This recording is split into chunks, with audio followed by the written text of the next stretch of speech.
Hello everybody, Jordan Nelson here. Today we're talking about the wedding day itinerary or schedule. I'm going to give you an example of what I just did over this weekend, what the schedule looks like, how to think about how to leverage the itinerary and the order of operations of how the day is supposed to go as a solo wedding videographer who is just starting out here. Now this could also be applicable to wedding photographers or even couples who are getting married here soon to help you think about what a wedding day could look like. I'm going to give you one example today.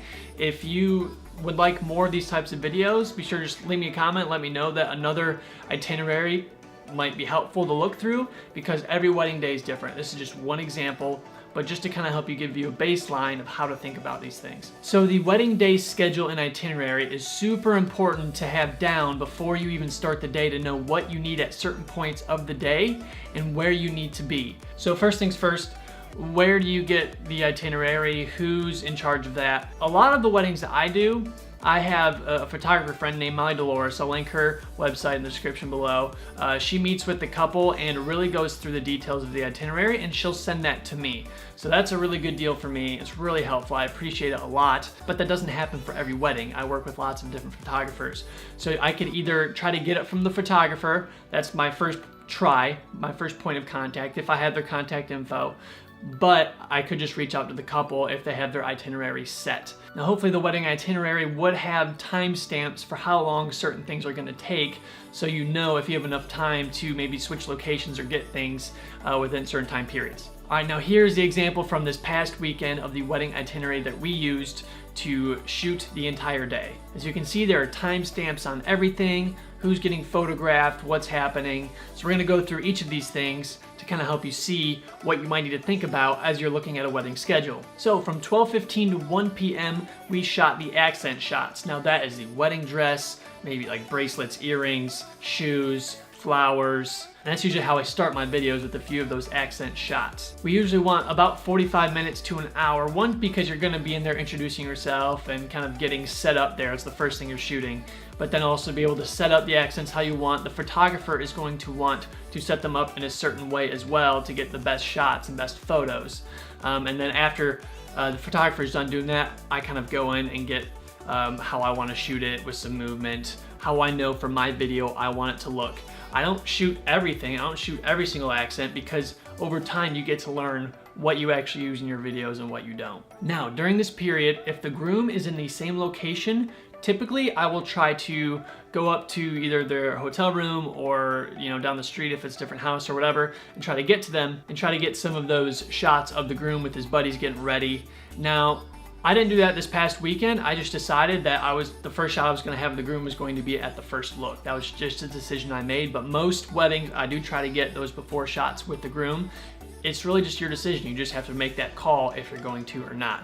But I would say the bride is, the main focus. You don't want to miss a lot of, the bride getting ready and getting her dress on and stuff like that. But definitely you do want to try to get the groom if that's something that you're going to include in your video. So during this accent portion is when I would usually try to get it, unless I know there's a later time, maybe I can stage some of those getting ready photos and just him with his guys just hanging out type of thing later on during the day. That happens quite a bit as well. And that would especially happen if the groom is in a totally different location. If I have to drive 15 minutes to get to him, I'm just not gonna worry about it during this accent period. Sometimes I will come early to go see what the groom and his guys are up to. I'll talk about that with the couple beforehand so that they know I'm gonna come a little early, try to get some shots of the groom with his guys. If they say he's not gonna be anywhere near ready, they're just gonna be hanging out, there's not gonna be much to get, it's not a very good place to get video, then I'll just go ahead and stage it at a different point during the day. From 1 p.m. to 1:30 p.m., we scheduled the bride getting into her dress. So she was getting into it. Now, I'm a guy, obviously, I'm not there for that part, so you need to be able to communicate. If you have a photographer who is a female, she can kind of go in and make sure everyone's decent, everyone's dressed, everything's okay, and then just communicate, let her know it's like, hey, I need to get in there and get my shots too, because they might just be thinking about what they need to do. Make sure it's like holler out when everyone's ready, and I can come in and kind of get some shots, buttoning up the back of the dress, or even staging that if she's already buttoned up or something. Just know that you need to get back there. If it's a guy photographer, you just need to communicate with the girls, like, don't just get all the way done and just be ready to come out and everything. We gotta go in and get our shots. Just make sure that everyone's in the know about that. So typically we put the bride by like the hotel window, or if it's in a house, by the window or something, so that, you know, that light from outside is coming in. It just looks really pretty. It's typically what ends up happening with the bride getting into her dress, and then her mom or sisters or bridesmaids or maid of honor, whoever, is kind of, you know, buttoning up the back or zipping up the back or kind of helping her get ready, get some of those shots. And then from 1:30 p.m. to 1:45 p.m., we scheduled the first look with the father. Those are becoming more and more popular, see them all the time. So we just did that at the hotel location. It might end up being at the ceremony location, but if it is where they're getting ready, just kind of keep your eye out for a good place where that would look nice. Maybe the photographer already has one, but it's good to kind of think ahead about what would be aesthetically pleasing to get that first look going on there. Now, as a quick timeout, I am using my glide cam the entire day. So I'm not having to think about, I gotta take my camera off the glide cam, put it on a monopod, so I'm just keeping it on the entire time.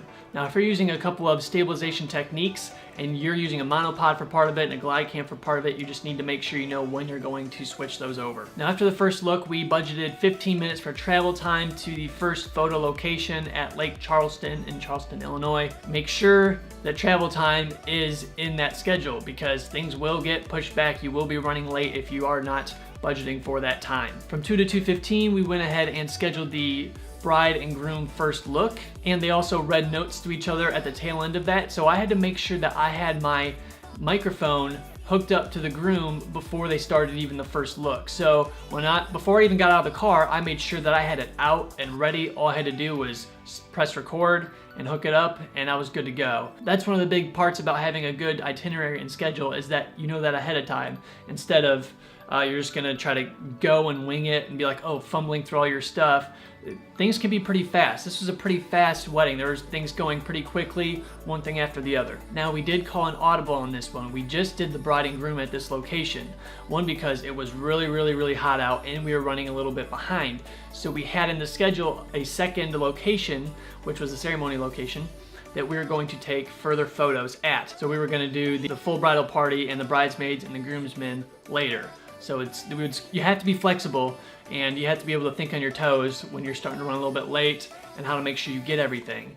So we just did bride and groom at this location. We asked them if that was okay. It totally was. It looked really pretty, and we had time to really kind of get those two together for their photos, which was nice. From 3 to 3:15, we scheduled travel time to go to the ceremony location. Once again, do not forget to schedule that in. So from 3:15 to 4 p.m., we were definitely on a time crunch at this point. So we just did the bride and the groom separately, and then the groom and his guys. So one of the reasons for that was for the girls to be able to get in some air conditioning because we were outside and it was just so humid and so hot. And it's more important to get the bride inside away from guests coming in than it is for the groom. We don't want people to see the bride beforehand. We don't want people to see either of them that much before the ceremony starts, but most importantly, the bride, we want her to be hidden before a bunch of guests start coming. And we did these photos at the ceremony location, just right next to it. So we decided to do that because we were in a time crunch, and then we ended up doing the bride and bridesmaids photo as well as the full bridal party photos after the ceremony. From 4 to 4:30, we had free time scheduled in. We probably didn't have that much, but this is usually a time when I would try to get some ceremony shots of like the decorations, maybe guests coming in, and maybe take a few minutes to just sit and rest for a sec before the ceremony starts. This would also be a time for you to change over from a glide cam to a monopod or whatever you're gonna end up using to prepare for the ceremony. And then from 4:30 to 5:15 was the ceremony.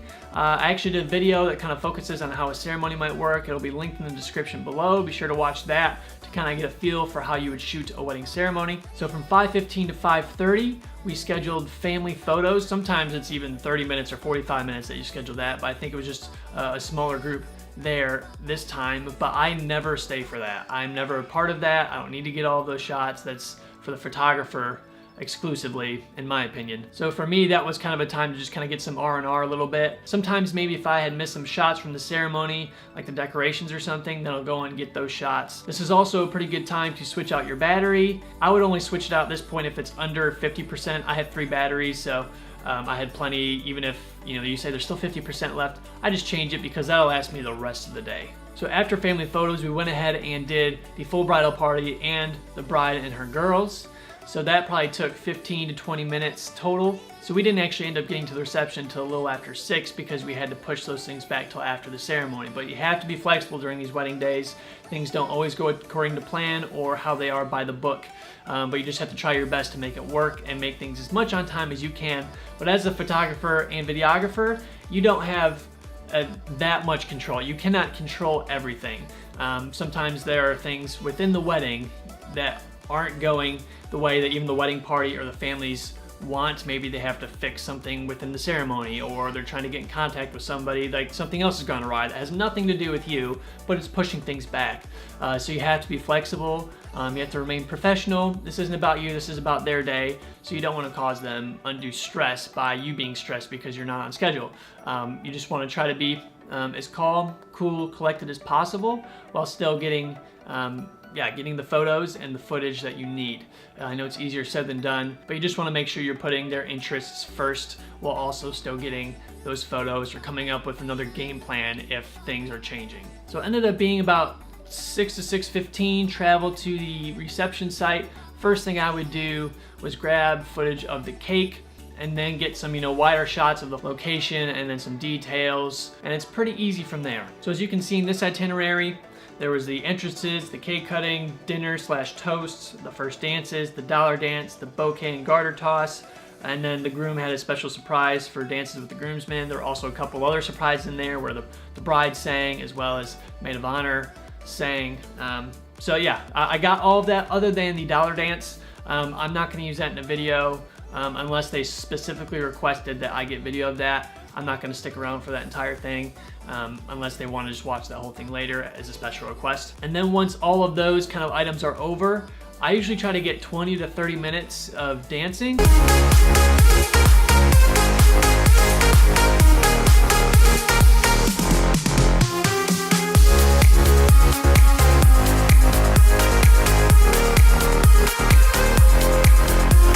I just want to get enough variety for the video. Maybe it's longer than that, maybe it's shorter, it just really depends. Even it depends on how the crowd is. Sometimes there's just not a whole lot of people dancing depending on the type of wedding that you're at. But I usually like to budget for 20 to 30 minutes at least. One note on the reception as well as far as eating. So the toasts a lot of times happen in the middle of the meal once everyone's served.